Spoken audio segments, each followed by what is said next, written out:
Hey buddies, welcome to AmassGames. My name is Simon, so we're doing a setup, play and review for the game Monumental Duel, designed by Matthew Dunstan and published by FunForge.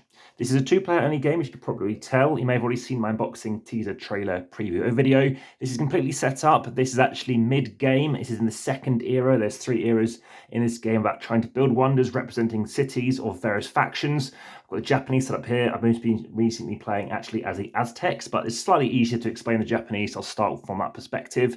And you can have 3 cities at which you can try to get to. These are 3 free cities. They can aid you throughout the game. You can choose to get basic buildings. And as well as that, you can choose to build wonders, which are worth 2 points into the game for each constructed wonder. 1 point for every knowledge card that you have. You do start off with 1 as well. And you can get some other points too by building out some of your cultural policies. These are worth 2 points each. And there's also 1 point available for each province card you can gain, which looks like this down here, these maps. And that's all listed on here on the player aid. Now, whoever has the most of those 4 different things will get 3 points each. So if you've got the most of those 3 points, you've got most of those 3 points, 3 points, and 3 points. And this is the game whereby you are going to take your deck of 15 cards, shuffle them up, lay out 9, 1, 2, 3, 4, 5, 6, 7, 8, 9. And if you reveal a blue card, a knowledge card, you're going to place the next building card on top of it, which basically gives you benefit. And what we're going to be doing is taking action tokens like these and choose where you want to gain stuff from. So everything starts off with a building cost of 1, which basically means you're producing 1.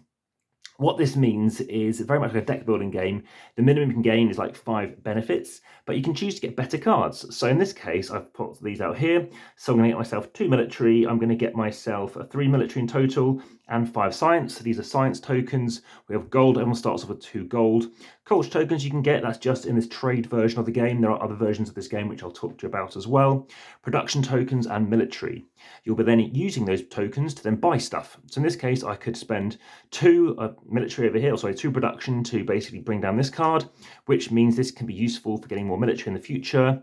I can choose to pay 2 production, which will be a barricade, which will protect my provinces. I can choose to spend 2 production to get 2 science, and 3 production to get 2 production. And then what you can see over here is when you do take these cards, they're going to go into your discard pile, into your draw deck. So you're going to be playing them on your next turn. So once you've played out these 5 cards and you've taken other turns, then you'll pass, and that means you'll be no longer take any more turns till the end of the round. At the end of the round, though, you are then going to draw these cards and replace whatever cards you've taken. Cards you've taken are going to go into your discard pile. Let's say I'm starting, that's the starting player token, and you're also going to have advantage. Advantage is important if you want to use your warlord. So everyone's got their unique warlord. And what happened with the last person is they happened to play 2 tokens on there, which means science, which means if it was me, that means I've now got the advantage. For my opponent to have the advantage, they need to exceed this. They need to play at least 3 tokens. Everything has to be exactly the same type. So they could play 3 military or 4 military. They could play 4 production or 3 production or 5, whatever they want to. But it makes it harder for me to then try and get it back off them.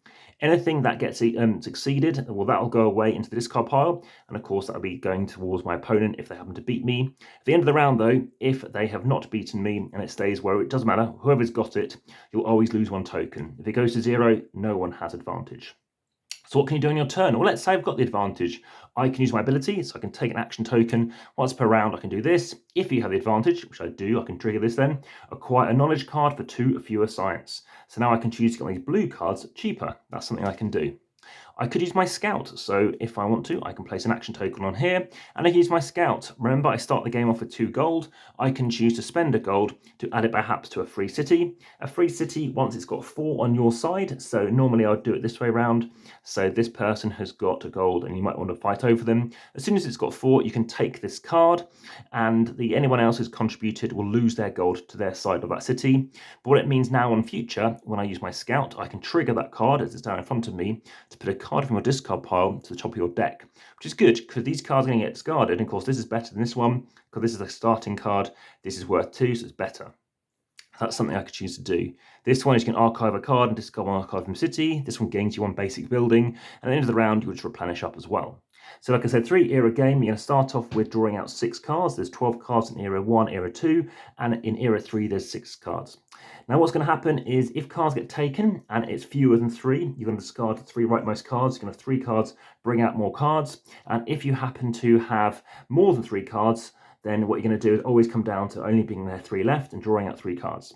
The round is going to, well, the game is going to be triggered and ending when you have only 4 cards available in that position. So if there's 4 cards left, that triggers the end of the game. And then you're going to see how many points you have, for example, based on wonders, policy, knowledge cards, provinces, and the majority of each of them. And each of those 3 cities is also worth 2 points. So what do I think of this game? Well, it's very interesting. It is not a short game, and I've zoomed out. You can see how much space this takes, and that is pretty much just for 1 player. So yes, this is obviously shared, but you can see it does take a lot of space. You do need a full 90 centimeters across here. I have sleeved them up. Please check out my sleeving playlist. Check out my 2-player playlist, of course, the how to set up, play, and review, and AmassGames playlist. Nice tokens. Yes, you're going to spend them. Anything you do not spend, which are basic resources, that's these 3, science, knowledge, and military, will go away at the end of the round. You can keep these trade cards, gold, and you can keep culture. Now, these tokens can be wild, so they can represent anything you like, but of course, they will go if you're choosing to spend them. And culture, where that's going to work, everyone's got 5 unique cards, and the first one's going to cost you 1 culture, the next one's going to cost you 2, 3, 4, 5, and you can pick whichever card you want to pick. So copy the bonus effects of one of your opponent's developed cultural policies is not a bad card to play if your opponent's already brought one out, so that's something you might want to do. So you can look at these at any time you want. If your draw pile empties, then you're just going to shuffle up and draw out more cards as you need to. Again, you always do it in this order. That's how you repopulate this. And there are 3 different factions. I haven't played Mali yet, but there's 3 different factions you can play in the box. And again, I can combine these with other boxes too. And that is pretty much the game. In terms of the rulebook, I kind of give it a 7 out of 10. Everything is here, just about, but it does take some time to really double check stuff. And I did have to reread it. Well, I read in total, I think, 3 to 4 times. And there are a couple of tiny typos as well. So I think they say something like, if in a city, and they write if an a city, and they write give, rather than saying give them a token, it's give they a token. So yeah, a little odd quirk there. So I pretty much covered everything. The player aid is very nice because it does actually say page reference to check stuff out. So something I hadn't mentioned is completing a wonder. So the first time you maybe want to complete this card, you bring it down in front of you, you pay the cost, you put a token on it, you do it another time, and then of course you'll be completing it and then triggering the bonus as well. You've got these provinces, which are 3 types. You have coastal, mountain, and one other, agricultural. And yes, you can trade for free, taking the gold from the general stack. So it's immediate. As soon as you take it, you're bringing gold out from here, helping you to do this stuff. So you're competing over that.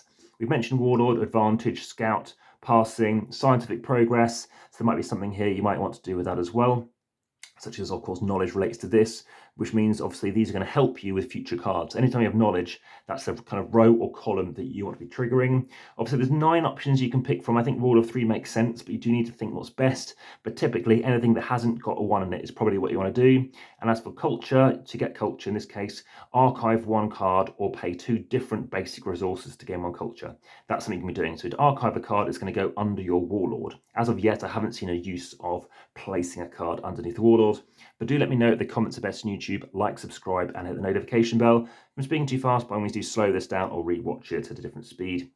And we've talked about obviously using culture and developing culture. And I mean, that pretty much covers everything in the game. So any questions as always, I look forward to speaking to you again. Obviously check out the podcast, TikTok, X threads, Linktree, etc.